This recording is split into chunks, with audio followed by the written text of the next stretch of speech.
Alegres jubilai, igreja sempre em reforma, agora são outros 500. Senhores deputados, senhoras deputadas, senhor presidente, é uma grande alegria poder estar aqui nessa tarde e falar um pouco sobre os 500 anos da Reforma Luterana, situar algo da história do luteranismo, mas também destacar a presença da Igreja Luterana aqui no Estado do Espírito Santo, e também quero convidar para as atividades alusivas que estão em curso. Eu sou o Carlos Luiz Ulrich, pastor da Igreja de Confissão Luterana, há mais de 30 anos em atividade, em serviço, e atualmente eu atuo na paróquia aqui na capital do Estado, e é uma grande honra poder dar nesse momento, poder dar voz aos 60 mil luteranos e luteranas que estão distribuídas nas 189 comunidades, nas 44 paróquias, onde atuam atualmente 57 ministros. Estou falando, senhores deputados, senhores presentes aqui na Assembleia Legislativa, em nome do Sínodo Espírito Santo a Belém. Ele compõe um dos 18 sínodos da Igreja Evangélica de Confissão Luterana no Brasil. Ela é formada de 770 mil membros e está presente em todo o nosso país.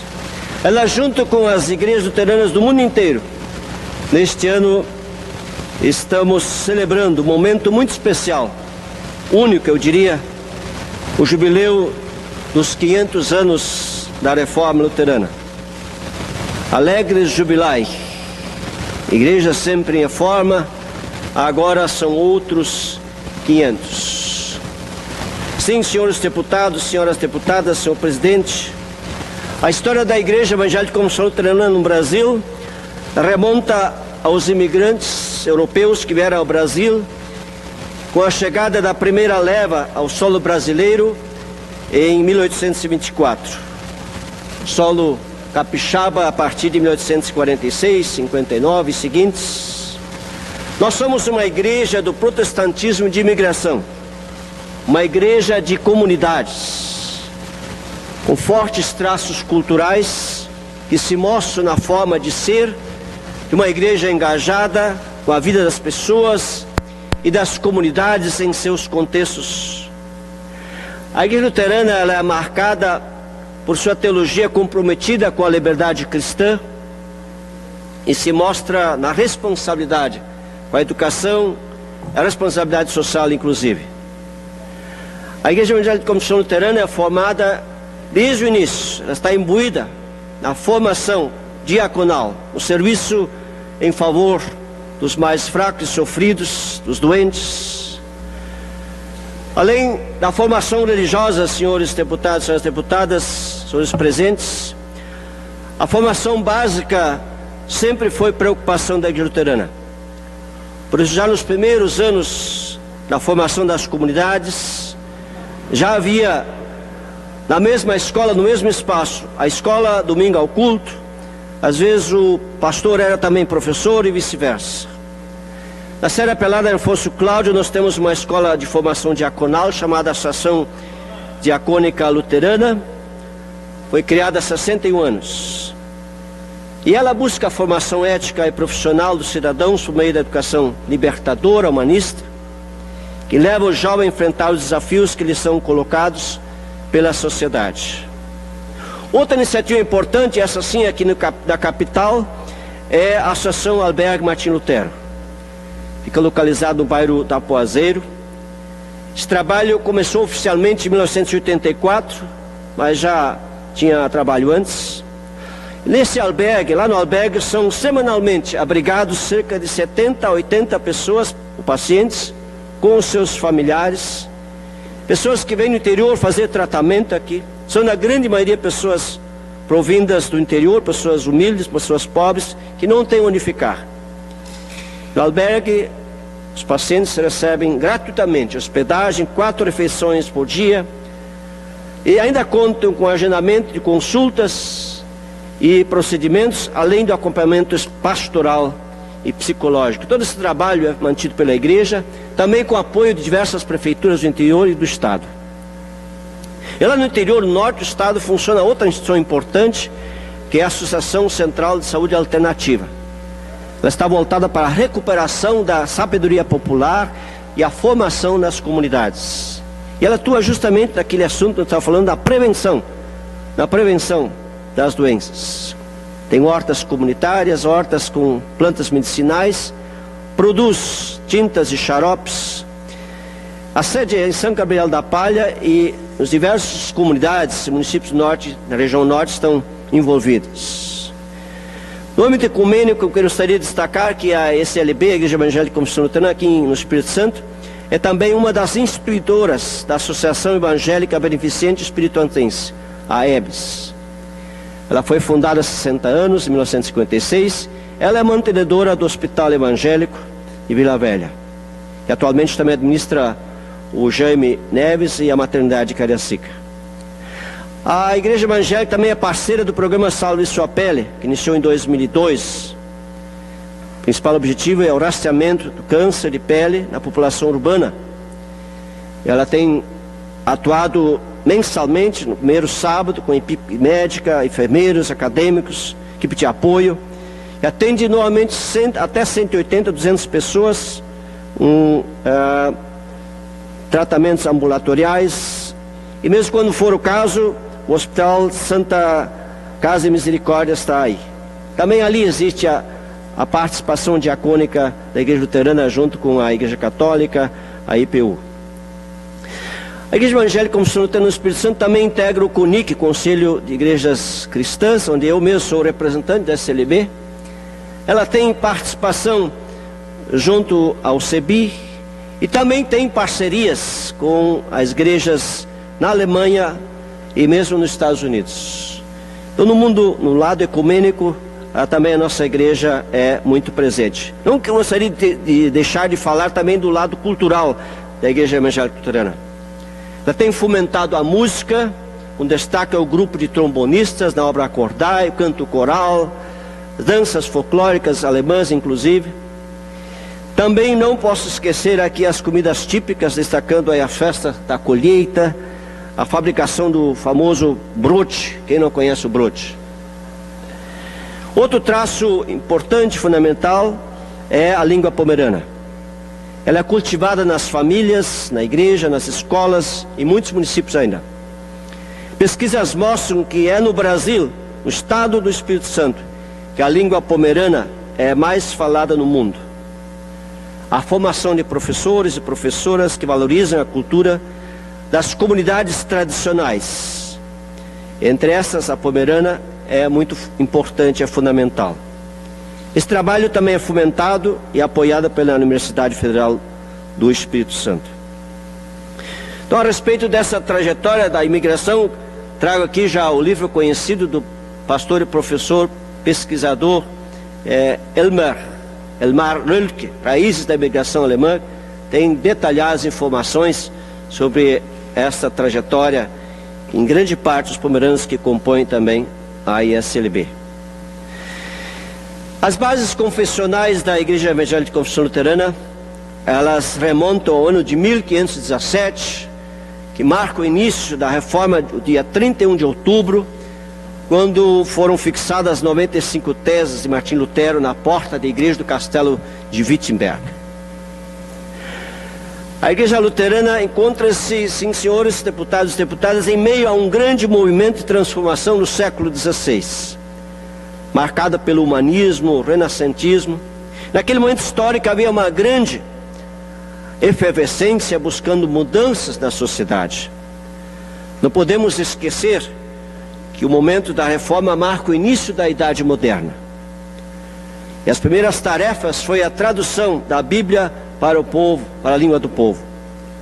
Lutero, junto com outros reformadores, traduziu a Bíblia a partir das fontes hebraicas e gregas. A volta às fontes é também um dos princípios importantes da reforma luterana.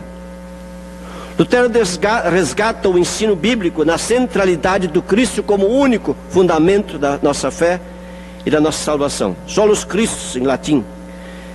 Lutero coloca no centro da fé somente Cristo e a cruz.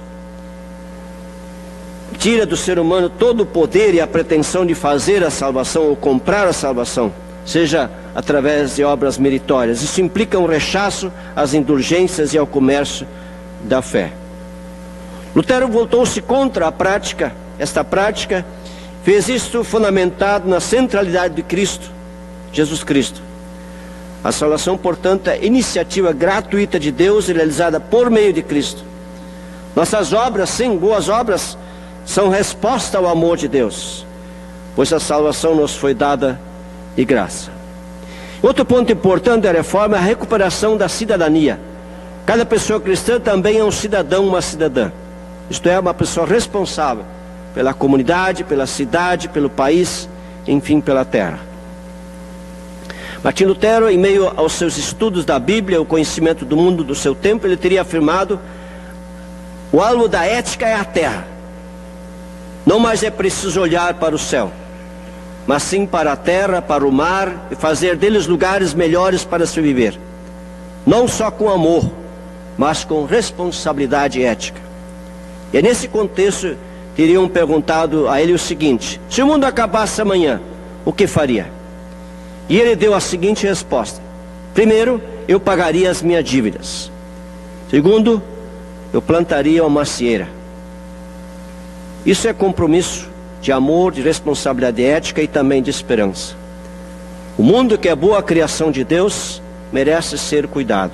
Um exemplo prático dessa ética é o plantio de árvores pelas comunidades de todo o nosso sínodo. Muitas paróquias já o fizeram ou estão em vias de fazê-lo. A paróquia da Serra, daqui da Grande Vitória, no último dia 17 de setembro, fez uma ação alusiva aos 500 anos e plantou 150 mudas. Aliás, essa é uma decisão sinodal no sentido da conscientização e da ação sustentável. Plantar no mínimo 120.000 árvores. 2 árvores por membro batizado. Ou seja, ora et labora, diz o ditado latino. Além de rezar, é necessário agir. Continuando, senhores deputados, a reforma também promoveu e enfatizou a ideia da igualdade. Todas as pessoas, homens e mulheres, são iguais perante Deus. Martim Lutero, para ele não havia distinção espiritual entre as pessoas leigas e o clero. A diferença está no trabalho que exerce. Uma pessoa ordenada ao ministério eclesiástico tem a responsabilidade do anúncio público do Evangelho e a administração correta dos sacramentos, do batismo e da ceia. Portanto, cada pessoa deve exercer de forma responsável e ética o seu trabalho.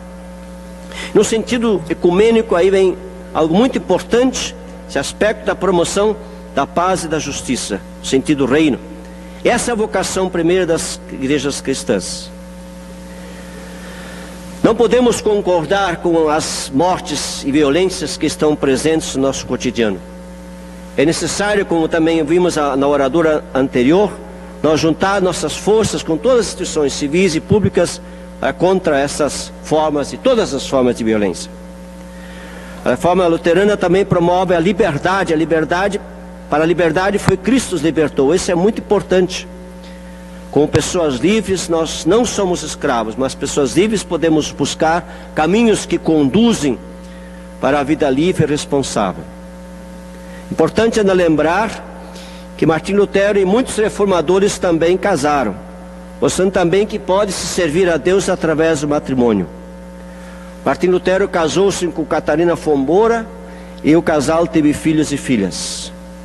Muitas mulheres tiveram um papel importante no desenrolar da reforma. Entre essas encontramos escritoras, poetisas, teólogas e também mulheres princesas e regentes.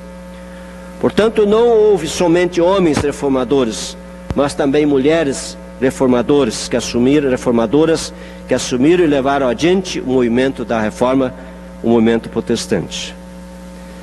O trabalho é visto como beruf, como chamado, onde o trabalho é digno e considerado importante para o melhoramento do mundo. Nesse sentido, a reforma, melhorar o mundo. Todos os trabalhos humanos podem servir a Deus, e não somente nos conventos e nas igrejas, A reforma introduz esse elemento importante, ou seja, o gari é tão importante que ele cuida disso como um médico, que faz o seu trabalho. Todas as profissões têm as mesmas dignidades. Vou finalizando e dizendo o seguinte, senhores deputados, senhoras deputadas e presentes. A reforma luterana promove tudo aquilo que promove o próprio Cristo, a vida plena. Cristo que sofreu na cruz, seu sofrimento, ele ressuscitou, portanto somos herdeiros desse compromisso de fé e de liberdade. Finalizando, quero agradecer esse espaço, esse momento da tribuna, e quero convidar nesse mês rosa, quero também convidar para o mês luterano. O mês luterano está em curso. Ontem nós tivemos um evento em Colatina, com participação de muitas mulheres. Eu entreguei aqui o jornal O Semeador, e vocês podem dar uma olhadinha. Aqui estão alistadas pelo menos 46 eventos alusivos nas diversas paróquias e instituições ligadas à nossa igreja. E gostaria então de convidar especialmente para as diversas sessões nas câmaras de vereadores, em Vitória, no dia 26, em Vila Velha, amanhã à noite, às 19 horas, Cariacica, dia 17. De forma especial, quero convidar todos e todas para a celebração dos 500 anos, 65 anos de presença da Igreja Evangélica aqui na Grande Vitória, dia 22 de outubro, às 10 horas, vamos ter um culto especial com almoço lá em Vila Velha, seguindo uma tarde cultural. Dia 29, para não esquecer, nós vamos ter aqui em Vitória mesmo, no parque, na sede da paróquia de Vitória, um plantio de mais uma árvore. 25 anos de igreja luterana aqui na capital, que é a paróquia onde eu sirvo. Então, por último, eu quero, em nome do senhor Paulo Aula, presidente do sínodo, do senhor Joaninho Poichet, pastor do sinodal, e da senhora doutora Rosane Pletsch, pastora vice-sinodal, convidar para a sessão solene que está marcada para esta casa, no dia 23 de outubro, às 19 horas. Está sendo preparada uma sessão muito especial, um programa muito especial, com música instrumental, homenagens, presença de autoridades, instituições ligadas à igreja e ao mundo ecumênico.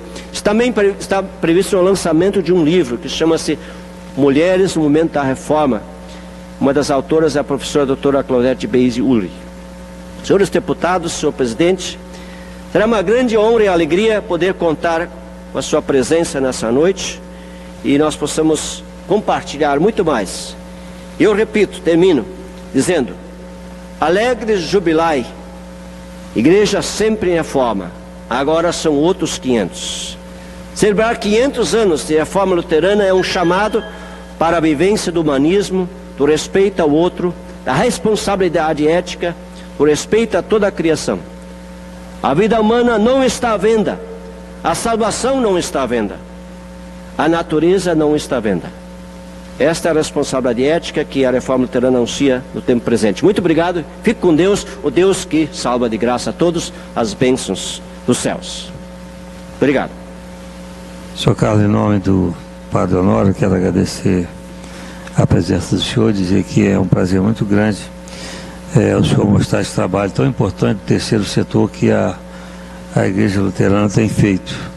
Tem ocupado o espaço que muitas vezes o poder público não tem atendido aqueles necessitados. Então, quero dar os parabéns ao senhor. Ele lembrar também, quando o senhor falou que a gente não compra a salvação com dinheiro, né?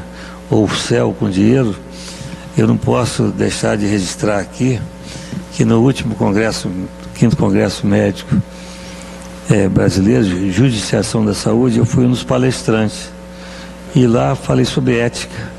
Falar sobre ética, eu tive que relatar um fato, vendo na televisão uma pessoa que se diz emissário de Deus, falando que, mostrando um cidadão, mostrando o gado que ele possui, dizendo que depois que ele começou a dar o dinheiro para a igreja, determinada religião, entre aspas, as vacas deles começaram a parir 2 bezerros, né? Então, como se fosse o dinheiro que ele deu para a igreja que estivesse fazendo até as vacas, e mostrou lá o rebanho, né? além de uma mulher, uma pobre coitada, que teve uma máquina Santa Catarina, arrancou o couro cabeludo, com o couro cabeludo, o scalp total, e ele abraçou, ela tirou a peruca e falou: vai nascer cabelo aqui. Então é só contribuir com determinada religião, entre aspas, que eu já disse, né? Ele acha que está comprando o céu. Aí ele vai nascer cabelo, sim, vai fazer implante, fio a fio, e ela vai ter cabelo. Então vai mostrar um milagre depois, que realmente é lamentável a gente assistir isso, enquanto a gente vê esse trabalho maravilhoso da Igreja Luterana, e que cada dia a gente se orgulha em poder falar desse trabalho dos senhores, e dizer que o Padre Honório pediu que eu representasse aqui, porque ele teve que sair para uma audiência no norte, audiência pública no norte do estado, mas que sintam-se abraçados pelo nosso querido Padre Honório. Muito obrigado. Muito obrigado, transmito um abraço nosso para ele também. E estamos aí para colaborar a melhorar esse mundo, com fé e responsabilidade. Presidente, pela ordem. Pois não. Eu gostaria de parabenizar o pastor Carlos pela explanação e a importância que é a comemoração dos 500 anos da Reforma Luterana. E, embora eu seja católico, mas nasci entre os luteranos e me considero um pouco luterano. Eu sou de Santa Maria de Jetibá e assim, a minha vida inteira sempre fui criado, né, num ambiente com muito mais luteranos do que católico. Então uma igreja que faz um trabalho exemplar, conforme o senhor explanou aí, e reforçar o convite que o senhor fez para a sessão que nós vamos realizar aqui dos 500 anos, porque é realmente uma questão importante. E talvez hoje nós estivéssemos precisando no Brasil mais luteros, para mais reformas, né, em alguns âmbitos. Mas parabéns pela sua explanação e reforçando o convite então para a sessão também aqui no dia 23. Muito obrigado. Todos os batizados e batizadas podem ser luteras e catarinas. Muito obrigado.